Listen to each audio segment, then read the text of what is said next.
श्री राम जय जय राम। श्री राम जय जय राम।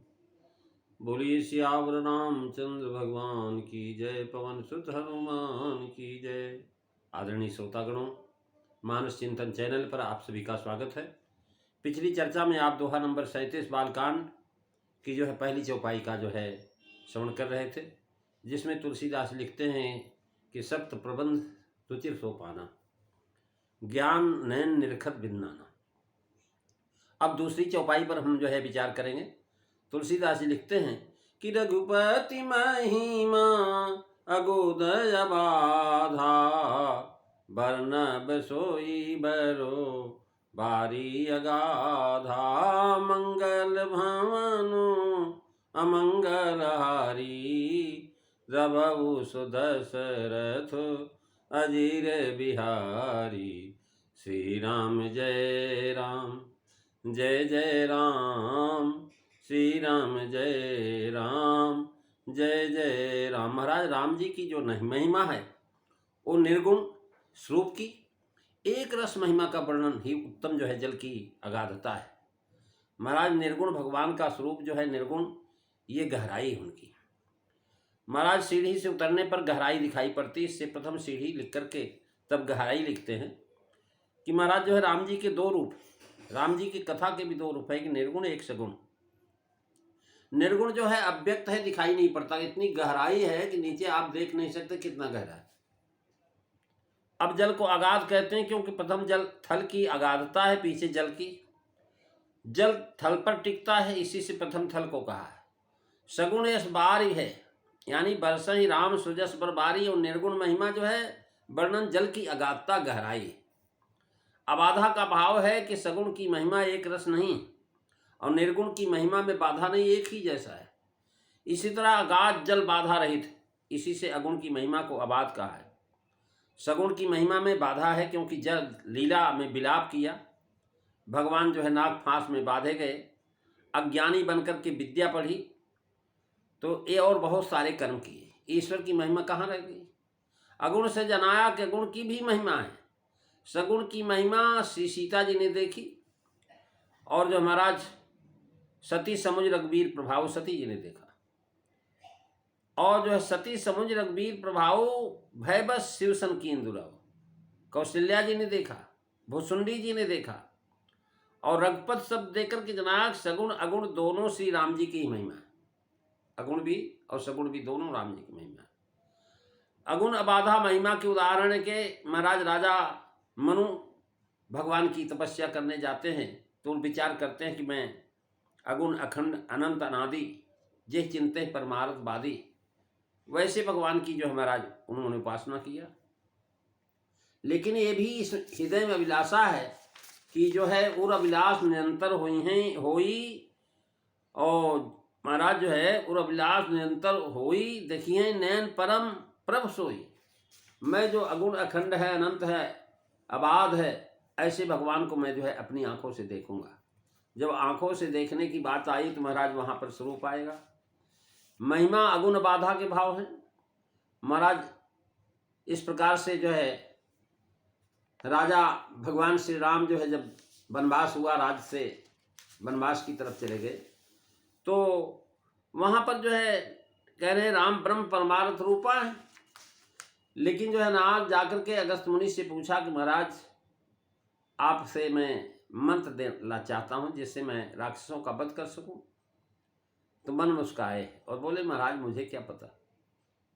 पूछे उनाथ मोहि का जानी, मुनि मुस्काने सुनी प्रभु बानी। भगवान से महाराज अगस्त जी ने कहा तुम्हारे भजन प्रभाव अगारी, जानो महिमा कछुक तुम्हारी।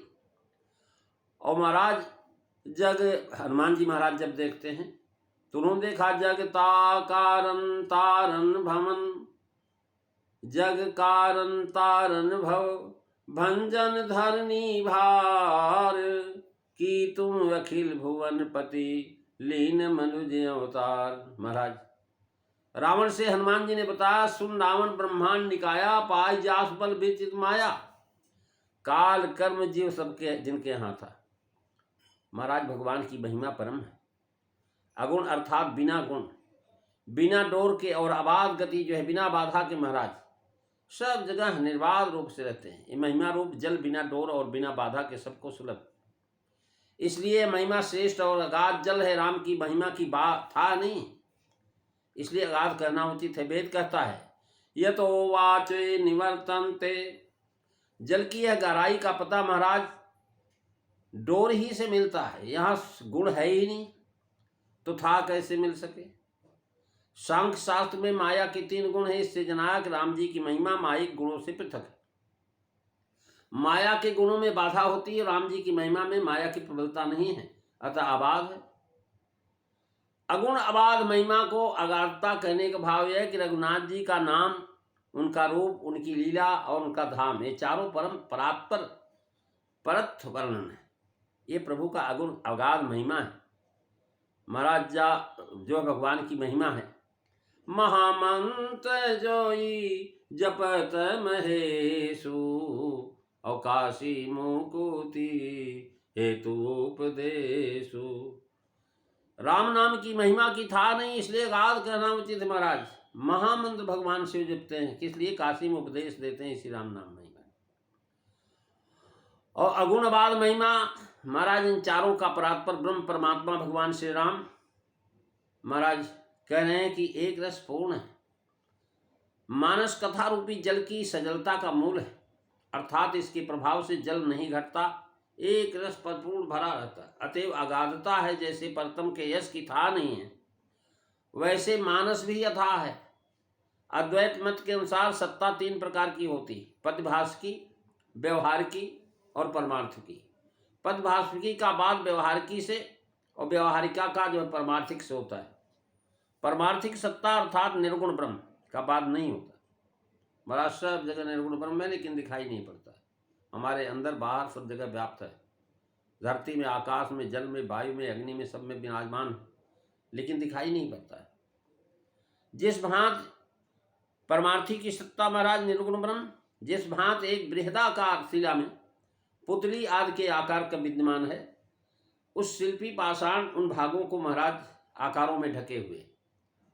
महाराज एक व्यक्ति पहुंचा, एक व्यक्ति से बोला भाई ये पत्थर क्यों तोड़ रहे हो? उसने कहा महाराज पत्थर नहीं तोड़ रहे हैं, इस पत्थर के अंदर मूर्ति है, उस मूर्ति को निकाल रहे हैं। बड़ा हैरान हुआ, भाई पत्थर में मूर्ति है, क्यों दिखाई नहीं पड़ रही? बोला हम निकालेंगे ना। महाराज उसने छीनी हथौड़ी ले करके उसको ऐसा निकाल करके एकदम भगवान की मूर्ति बना दी। अब वह जो आकार ढका हुआ था भगवान का, जो निराकार रूप में उस पत्थर में विराजमान थे, वो साकार रूप में एक मूर्ति के रूप में बन गए। शिला में पुतली आदि के आकार का विद्यमान। लकड़ी में महाराज कुर्सी भी है, मेज भी है, दरवाजा भी है, टेबल भी है, सब कुछ है, लेकिन दिखाई नहीं पड़ती, वो लकड़ी दिखाई पड़ती।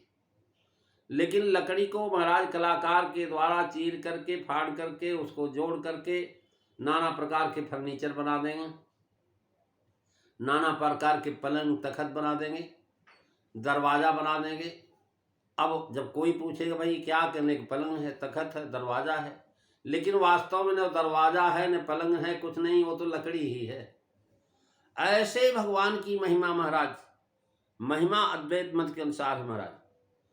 जिस भांत बृहदाकार शिला में पुतली, लकड़ी में महाराज फर्नीचर और ये सब निकले हुए हैं, लेकिन छेनी हथौड़ी से, बसुले से, आरी से महाराज आस पास से आकार ला करके शिला में नहीं डाल देता, बल्कि उसी में से निकालता है। ऐसे निर्गुण निराकार ब्रह्म एक अनादि अनंत शिला है, उसी में सब गुण और सब आकार कल्पित है, और अतः उसको अगाध कहा, उसकी थाह नहीं।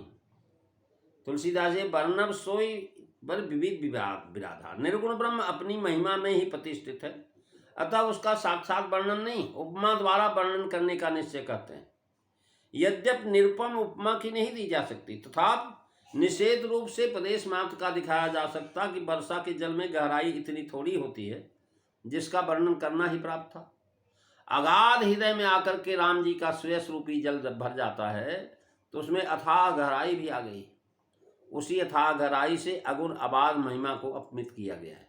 इसी को तुलसीदास जी महाराज इस दूसरी चौपाई में जो है वर्णन करते हैं। अगली चौपाई जो तीसरी रहेगी, राम सीय जस सलिल सुधासम। अब महाराज राम जी और सीता जी के यश की वजह बताते हैं। ये कैसा जल है? कहने लगे महाराज सुधा के समान, गहरा हो खूब पानी, लेकिन उसमें महाराज जो है मिठास न हो, खारापन हो। समुद्र में कितनी गहराई है, लेकिन उसका पानी कोई नहीं पी सकता। कहने लगे महाराज तालाब का पानी पी लेंगे, क्योंकि महाराज गहराई भले न हो उसमें, लेकिन पानी मीठा है। तो महाराज ऐसे ही जो है महाराज श्री सीताराम जी के यश अमृत के समान जल है।